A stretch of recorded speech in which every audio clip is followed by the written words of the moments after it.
I love SVG, and I really hope that's not a controversial take, unlike my WebP takes that y'all did not seem to like so much. SVGs are scalable vector graphics. They let you represent an infinitely high-resolution or low-resolution image with a very small amount of data. They're an incredible format that powers so many things that we use and love every single day. That all said, I need to be honest with you guys. I don't really understand them. I've opened an SVG file many a time and changed like the fill color a bit. I've made many of them myself using other graphic software. But if you told me to sit down and write an SVG, I don't know if I could. And it also seems like something AI is pretty bad at, funny enough too. So I guess it's time to learn about SVGs, right?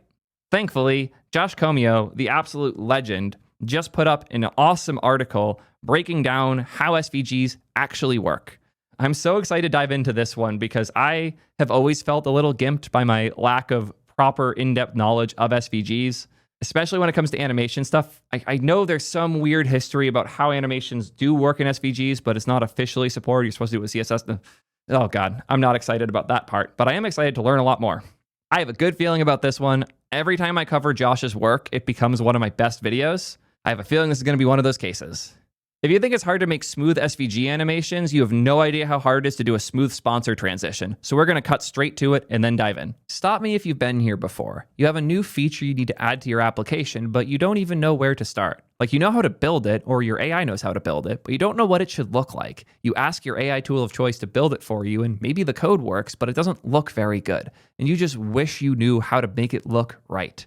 Today's sponsor's here to help. And no, they're not going to magically generate the code for you. You have plenty of solutions for that. They're going to give you the right inspiration. Mobbin's one of those companies that when they hit me up, I didn't get it, but then I tried it and immediately fell in love and signed up live in my first ad read because I was so blown away when I tried it. It's free to get started, but you're going to start paying fast because you'll be blown away with what it does. Mobbin is like Google Images for apps. Like all apps, like every screen in every app with categories and filtering and what you need to find how others have solved these hard design problems. They have over 500,000 screens across 1,000 iOS, Android, and web applications, as well as beautiful categorization and filtering for different things in it.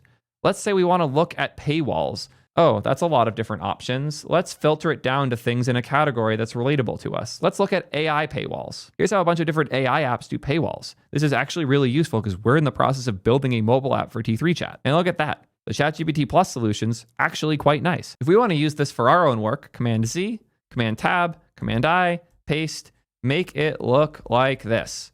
It's that easy. It's so good. If you're looking for reference points and inspiration to make your applications better, look no further. Mobbin has you covered with every app and every screen you could ever possibly want. Whether you're a vibe coder, a designer, or an experienced engineer, I promise you Mobbin will make your life easier. Give him a shot today for free at soydev.link/Mobbin. A friendly introduction to SVG. SVGs are one of the most exciting technologies that we have access to in browser. We can do so many cool things with SVG. It's an absolutely critical part of my toolkit. Here's a quick montage of things that Josh has done. Those are all actually really cool.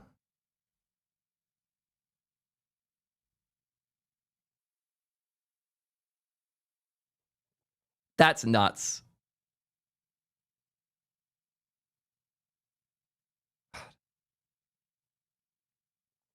Josh is really good at what he does, like one of the best in the industry. The fact that he is within the best like web dev, CSS design people, and instead of just doing that and selling that as a service, he is making educational resources. If you have an education budget at your work, you should spend some of it on his stuff, even if you don't use it, just to support his existence, because we're so lucky to have someone as talented as him creating these resources. It's unbelievable. Anyways, SVGs are also pretty intimidating. The rabbit hole goes deep, and it's easy to get overwhelmed. I've certainly felt that myself. So in this post, Josh wants to share the most important fundamentals to provide a solid foundation that we can build on. He'll show us why SVGs are so cool, and he's also going to share a few tricks that we can start using right away. Hello, SVG.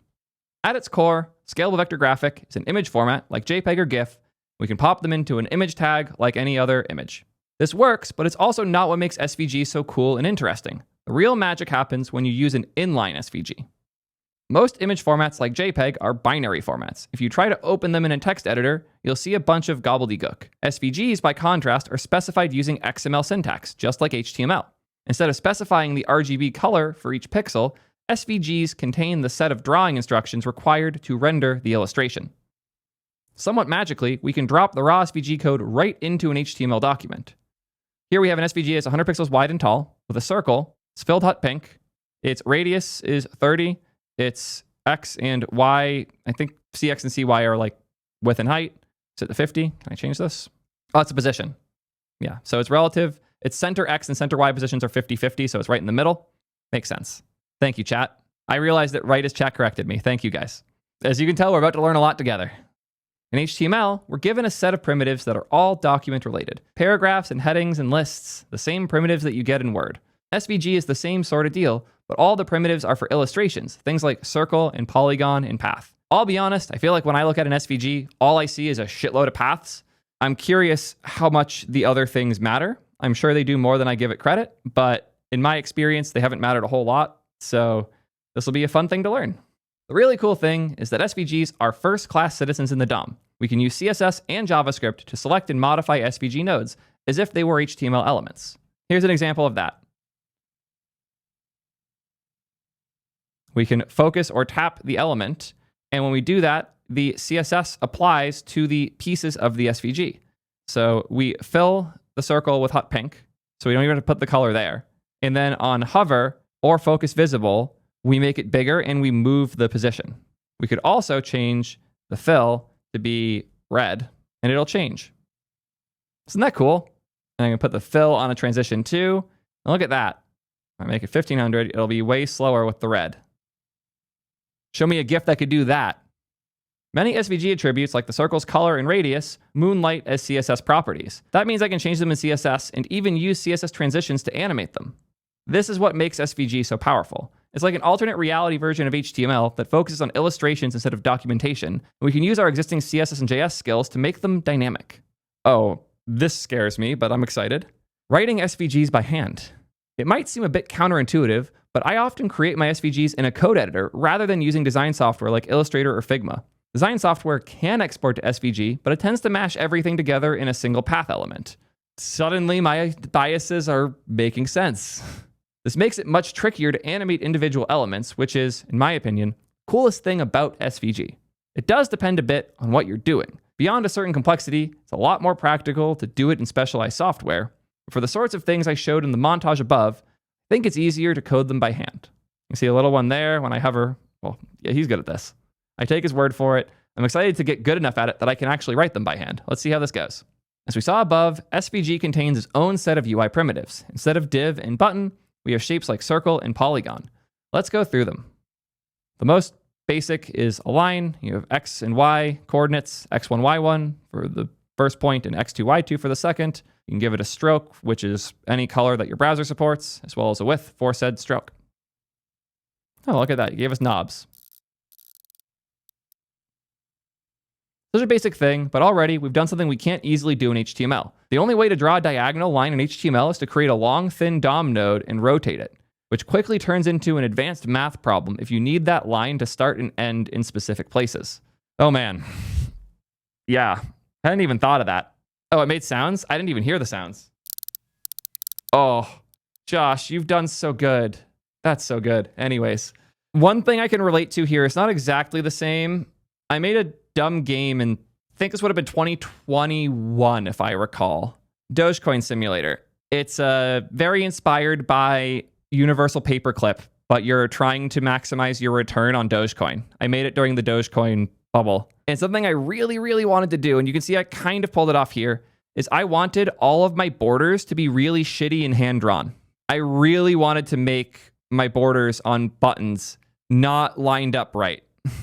And it was so hard to do. I think I'm like using a mask that is an image on top of an SVG or something like that for this. I spent a lot of time trying to figure it out, and this is the best I could end up doing.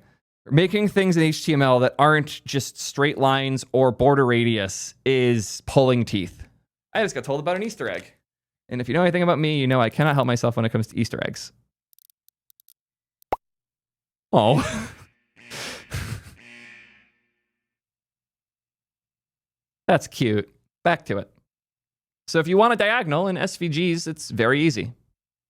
By default, a line is invisible. In order to actually paint it, we need to give it a color, and you can also give it a stroke width to make it thicker, so it's actually clearly visible. Stroke and stroke width are both examples of presentational attributes as opposed to the XY, X2, Y2, which are geometry attributes. We'll learn more about the difference soon. Now we have rectangles. I wonder what those are. X, Y, width, height, fill, stroke, stroke width. Makes sense so far. But now we have fill. Well, let me change that. Oh, that's because the presentational stuff comes up later. At first glance, this looks like a div with a border, but there's a few core differences. First, the stroke is drawn on the center of the path, not on the inside or the outside. That's actually very interesting. The amount of border box bullshit I've dealt with in my career, this just kind of solves it.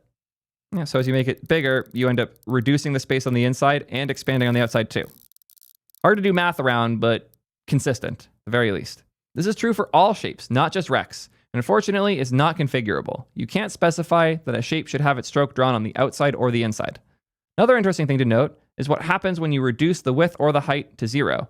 You might expect it to become a straight line, but instead the whole shape disappears. Very interesting. In the SVG spec, these sorts of shapes are known as degenerates. Feels pretty harsh to Josh. I don't know. I got a lot of degens here. I don't think it's that offensive. When a two-dimensional shape like a rectangle only stretches across one dimension, it's considered invalid and it doesn't get rendered. Apparently a few years ago, some browsers would still paint degenerate shapes when others wouldn't. I can see Firefox being fans of degenerate shapes. Makes sense. But now all modern browsers follow the spec correctly. Sorry, chat. You are what you are. You know what you are. We can round the corners too, though, using the Rx and Ry properties similar to border radius. But you can specify the X and Y rounding differently, so you can get much different curves. Oh, this is a really good visualization.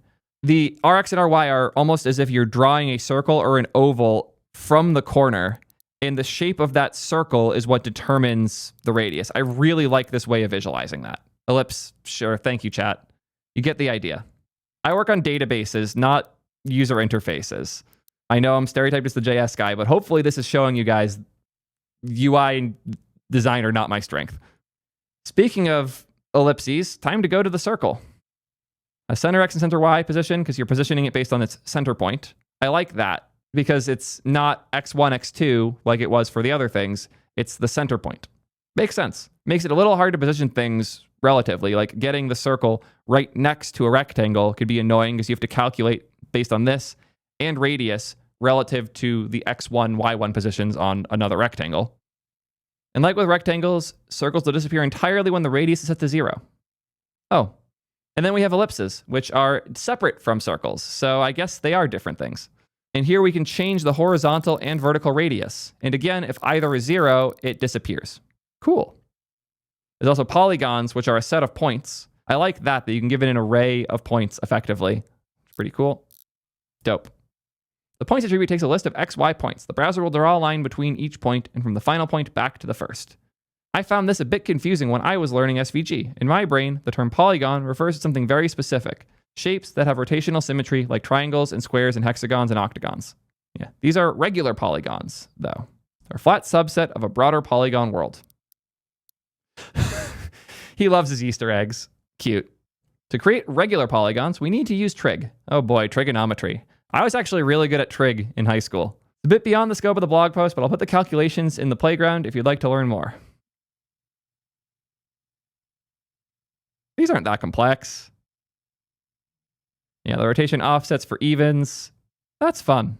And now a bit about SVG formatting. In the demo above, I use commas and new lines to make the set of points clear. The extra characters are considered superfluous by the SVG spec. They're valid, but unnecessary. Most of the SVGs you'll find in the wild will look more like this. Interesting. So this is XY for point 1, XY for point 2, XY for point 3, XY for point 4. I did not know that the commas in all of that format is just ignored entirely. It's like the opposite of Python. I don't know about you, but I find it so much harder to make sense of this list of numbers. I absolutely agree, yes. In the past, this sort of optimization could make a small but significant difference in performance of our websites and web apps, but these days, web servers use gzip compression, which means that a few extra commas and new lines won't really affect the file size. So I'd strongly encourage you to add helpful formatting to your SVGs. Your users won't notice, but other devs on your team and your future self will benefit from readable SVGs. Yes, absolutely agree. There are a couple other primitive shapes like polyline and text, but we've covered enough for now for, again, an intro blog post. Let's move on. Scalable SVGs. Up until now, we've been using absolute coordinates for things. That means that our SVGs must be a very specific size, otherwise things break. Oof. Yep. I'm sure we've all had this happen before. We're trying to render an SVG and it just got clipped by the SVG width and height. Am I finally going to learn how to keep this from happening? Because that'll be really nice. I've done a lot of hacks to get around this. I've spent the only time I ever open an SVG is to hack on like relative paths to try and make it fit in a different shape. In this demo, the circle is meant to sit in the center of a 300 pixel wide element. When the element is given a smaller width, however, the circle doesn't shrink, it gets cropped. That's not how most images work. When you render a JPEG, the photo will scale up and down with the element size. One not great solution. Oh, thanks for dropping in, Josh. I highly recommend checking out his newsletter if you haven't yet. I'm already on it. You should be too. One not great solution for this issue is to dynamically recalculate all the values based on the width. So as we shrink it, we can change the CX and CY based on the width value in JavaScript, which sucks. This works, but it's a huge pain, even for a very simple illustration like this. Fortunately, there's a better way. Viewbox. Nice. The viewbox attribute defines an internal coordinate system. When it's provided, our circles and rects and polygons will stop inheriting the raw pixel values from the DOM, and instead they'll use the internal coordinate system. This is XY1, this is XY2. That learning has already unlocked so much for me. So the top left corner is 0, 0, and the bottom right corner is 300, 220. This one editable? This one's not editable.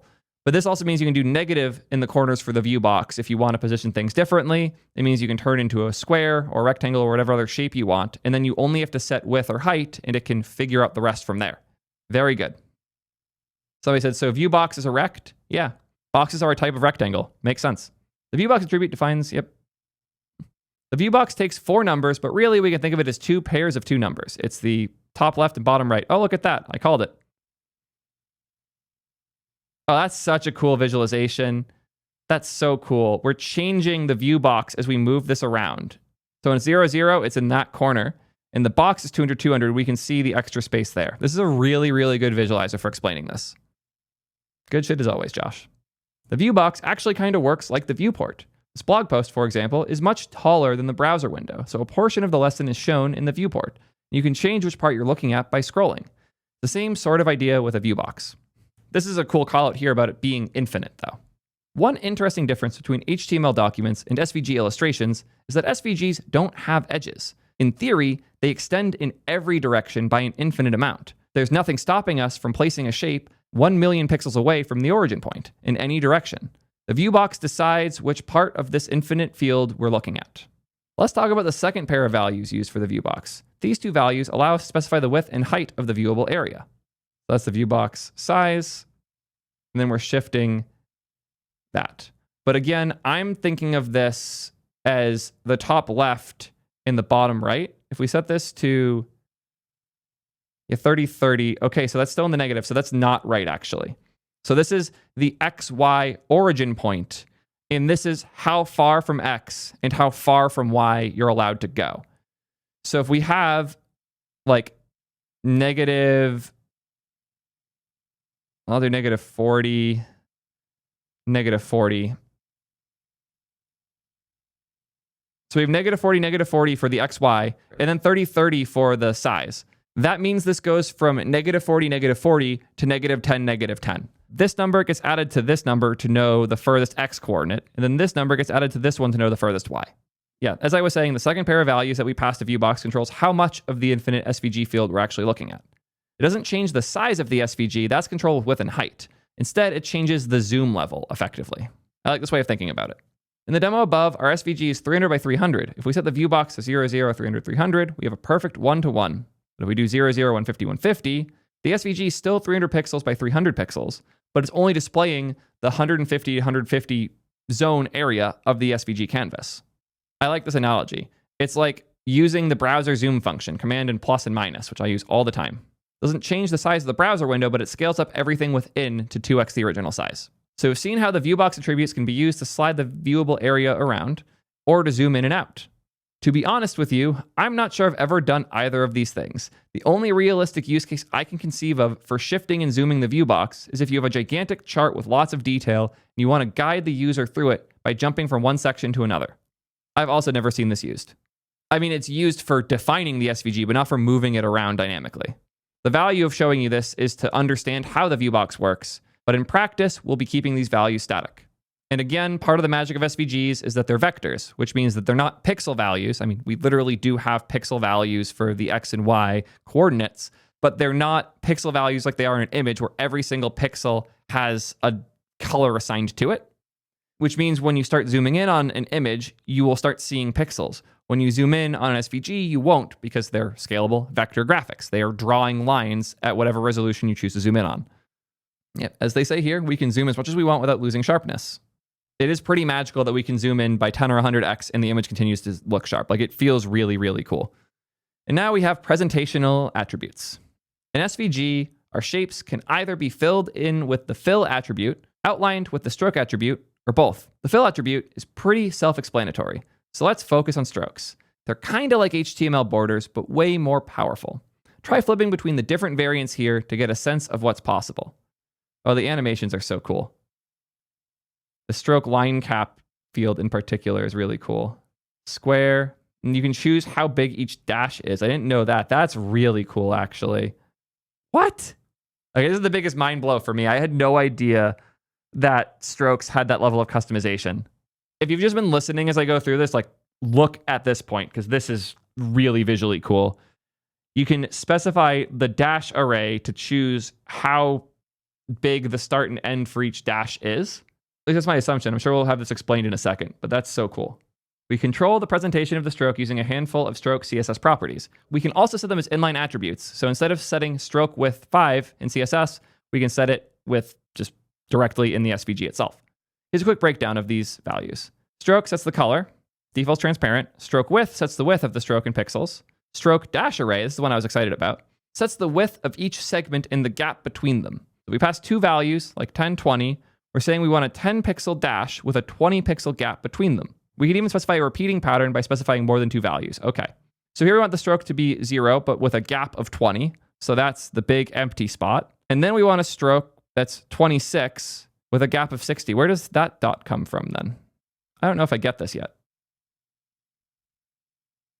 Oh, is it because 0 still is a dot? That's it. Okay. So even though it's 0, it still shows something because that's a dot. That's the part I was missing, is that you can't skip a section on the dash array. You always have to put a value at the start. And if the value is 0, that just means it's a dot. So there's a dot, a space of 10, length 25, space of 10, dot, space of 10, length of 25, space of 10. That makes sense now. So for this one, dot, space of 20, 26, space of 60. And you can choose how you want the ends of each of those dashes to be capped off. So you can use round, square, or the default value of but.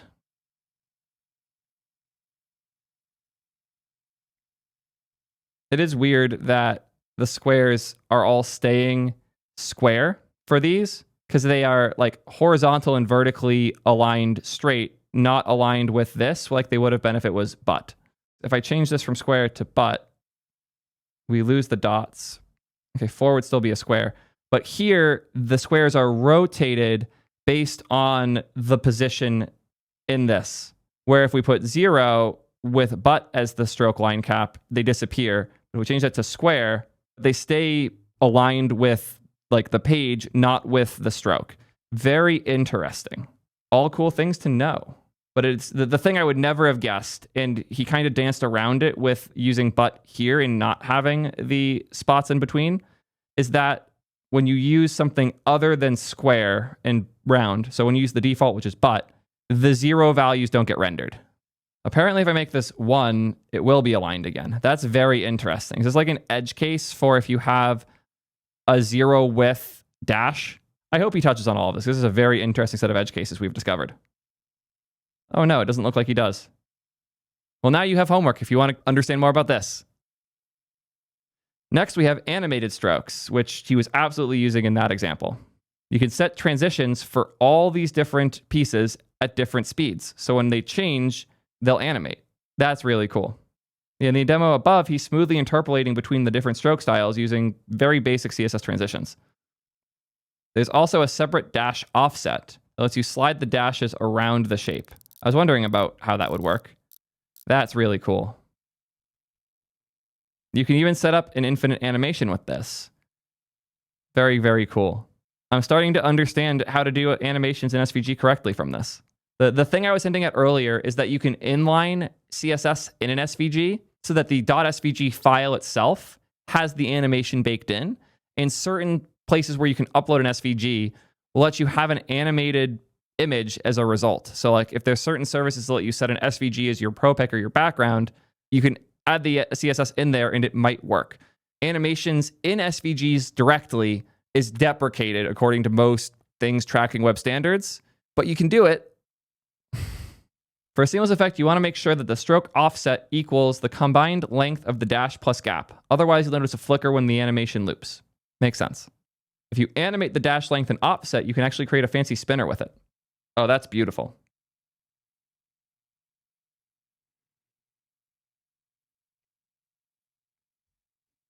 Nothing is loading here. I'm just demonstrating the spinner itself.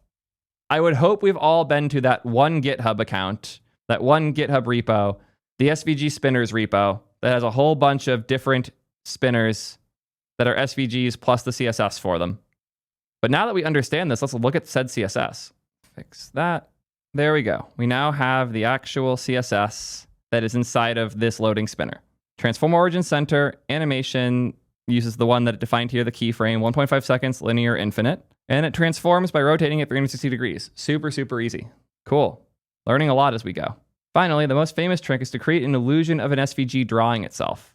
I've always been curious how this one works. The clever trick here is that we have a single dash that is the same length as the entire circumference of our shape, 763 pixels in this particular case, and a huge gap between each dash. We draw the shape by sliding this dash into place by animating the stroke dash offset. Interesting. That's actually really cool. Because the dash offset starts before the dash starts, this doesn't render, even though the dash is super long. But when we click draw, it sets the dash offset to 0, and the animation moves the path into frame effectively, which causes it to appear. Very cool stuff. But how do we figure out the circumference of the shape? We can use JavaScript to calculate it. We select the polygon, path length is element.get total length. This is the magical method to get said circumference. And then we set the stroke dash array to path length, comma, some arbitrarily large value. This is the ideal solution to the problem since it gives us the precise length, but I've also solved it in the past with trial and error, guesstimating the length until it looked right. You can also manually override it. Apparently, several readers had reached out to Josh to point out the existence of the path length attribute.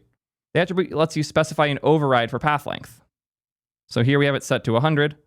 When we define path length, we're essentially creating our own scale for the path. The polygon still has an actual path length of 763, but we're redefining it as 100. The browser will do the work behind the scenes to scale everything up, but in our CSS, we can act like the full circumference is 100. He's not sure he likes it. It's easier to set up and there's no unintended consequences, but we're essentially telling the browser to pretend the path is different than it actually is, and that feels funky. Good call out though. That's a cool trick. The power of SVGs. My goal with this post was to give you a high-level understanding of what SVGs are and to share some cool tricks that you can start using in your own work. But there's so much more that we can do. We've only scratched the surface. He's working on a whole course about all of this, specifically animations, but SVGs are a huge part of it, of course. And once again, if you want to try it out, links in the description. Everything Josh has done has been worth every cent and more. Highly, highly recommend checking that out or any of his other incredible courses. His CSS for JS devs is legendary. His Joy of React is one of the best React courses I've ever read. Josh knows what he's doing. Highly, highly recommend checking out his stuff. Thanks to him for writing yet another incredible article. I hope you guys enjoyed this as much as I did. I know that at the very least, I suddenly understand SVGs a hell of a lot better. This helped me a ton. I hope it helps you too. Till next time, keep painting your paths.